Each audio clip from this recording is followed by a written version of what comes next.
What's going on, everyone? It's Chris from 416 Coffee, and today I wanted to do a video talking about how you could start your own coffee brand in about 15 minutes. So I'm making this video because I see a lot of kind of like $5,000 mastermind courses being sold because I'm into coffee and I'm into entrepreneurship. So I get all these ads on Facebook and on Instagram where it's like, oh, start your own coffee business, like these mastermind groups. And it's very apparent who's taking them, who's trying to run with them in the industry, and who's kind of using some of these models to try to start a coffee company. So I'm just going to quickly drill out how you could start a coffee company in 15 minutes, and hopefully it'll explain why you probably shouldn't. But hear me out. So what a lot of these coffee companies are doing, they're pretty much just brands and shipping facilitators. So they're going up to someone, they're getting a private label roaster. They're going up to one of these big kind of commercial industrial roasters and saying, hey, do you guys have excess capacity? Yep. Will you roast for me? Yep. Okay, I'll roast for you. Then they're going online and they're hiring a designer. So they find some guy, they come up with some clever brand name, they find some guy on Fiverr or on Upwork, they get him to design or 99 Designs, they get him to design a logo, boom, okay, we got a logo. And then they just tell the roaster, the guy that's roasting for them, okay, so we're gonna need a dark roast, we're gonna need a medium roast, a light roast, maybe something for espresso and a decaf. Like, we'll start with 5 products or less. They're doing one of the two.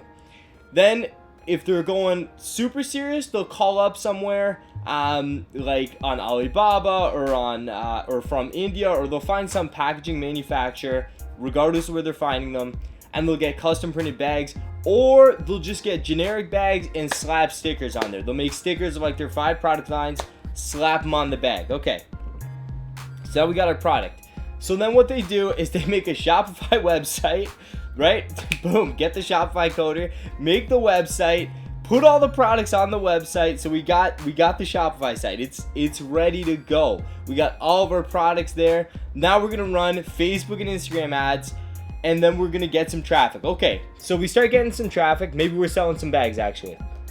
Now what? Okay, so people are buying our coffee. People are maybe into it a little bit, but we're getting some negative reviews. So I go on Fiverr again, or I go to one of these black hat websites that do kind of these unethical things online, and I buy like 5,000 5-star reviews. That was the greatest thing I've ever seen. I've seen some of these companies, I'm not going to mention names, but I went on their site and I'm like, they have 5,000 like 5-star reviews, and they're all like, this coffee is great. It's like, so it's funny, anyone who like knows kind of the lay of the land can tell that's BS.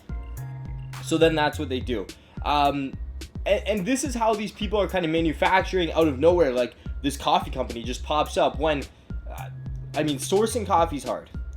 Roasting coffee's hard. Buying equipment is a massive barrier to entry normally. Like, for the average person to come up with hundreds of thousands of dollars, potentially millions depending on where you're located, to start a roastery, people just don't do that. So all these people just popping up with coffee brands, right?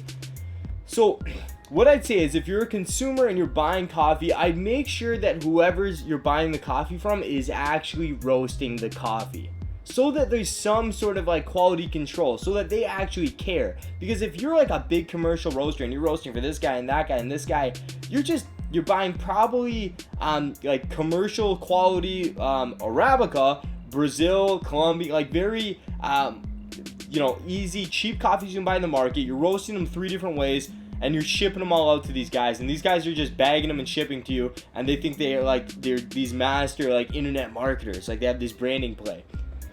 So if you're a consumer, make sure whoever you're buying your coffee from is roasting it. I'm not saying buy from us, I'm not saying just make sure whoever you're buying your coffee from is actually roasting it, if you want to drink high quality coffee. And if you want to actually support local businesses, because I don't even know where half of these people are getting their coffee roasted. I'm sure I could hop online and do some work, but yeah, it doesn't matter. So make sure whoever's buying your coffee is actually roasting it, number 1. Number 2, if you're one of these young, I feel like these ads are usually targeted to young men who want to be entrepreneurs, young women as well, but I just feel like the ads that I've seen around these mastermind courses, it's always young dudes in them. So if you're a young guy and you've thought about kind of taking this road, I'd say look at what happened to 99% of the kind of synthetic fake breweries that popped up. There's a bunch of breweries that did the same thing. Brewers had excess capacity. Hey, will you brew beer for me? Created a label. Now, some of them worked because some of them actually had good ideas. I know a guy who does this, and he actually, he's very transparent about he's not brewing the beer. It's more of a branding play, and he's trying to resonate, and I love it. He's a great guy, and I think it's a good business. But for the most part, those breweries disappeared, right? So you're gonna start this business, you're gonna invest this time, this money, this energy, and I'm telling you, it's probably not gonna work out. I'd suggest if you want to get into entrepreneurship, I'd start with something that you can actually produce, whether it's a physical good or a service, and kind of learn the ropes there, and then you can evolve into more complex businesses. But to jump into selling someone else's coffee where you have no control over quality, you have no control over, what if there's a batch wrong? Do you have batch numbers? Do you have roasted dates? Like, what's going on with that? So yeah, I would just say avoid it at all costs. And if you're a consumer, make sure whoever you're buying coffee from is actually roasting it, because a lot of these people are telling lies, I'm telling you. So anyways, this is my quick video.